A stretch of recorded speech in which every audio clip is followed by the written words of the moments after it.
Hey class, today we're going to learn how to use the SP2 website. The SP2 is one of our safety curriculums, and it is one of our resume and professionalism builders. Once you have created an SP2 account through the link provided on Google Classroom, you can easily access the SP2 from your class page. All sections of the classroom will have a link for SP2 login page. All you need to do is remember your username and password. Once you've logged into SP2, the homepage should appear a little like mine depending on your assigned courses.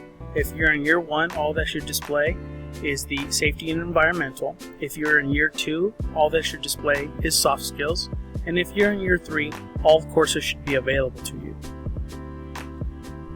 Once you've earned a certification, all earned certifications will be displayed right here.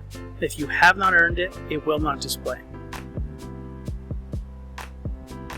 Year 1 certification takes the most time to earn, so let's learn how to navigate through these sections. As you can see here, I am in the introduction, and from here I can go through the slides. And if they have audio, I can play the audio and it'll read back the content on the slide.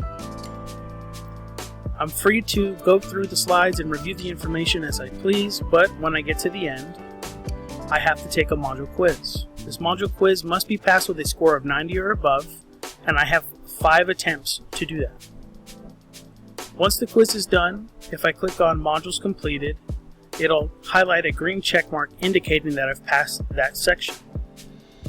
As you can see here, there are 22 sections. Each section must be completed in order for the SP2 certification to be earned. I do not have to do it in any specific order.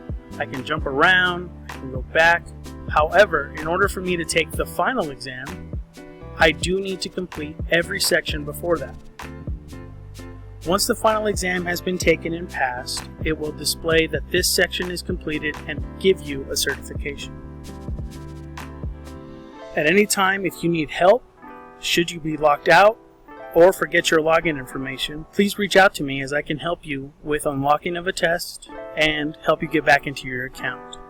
Thank you and good luck, students.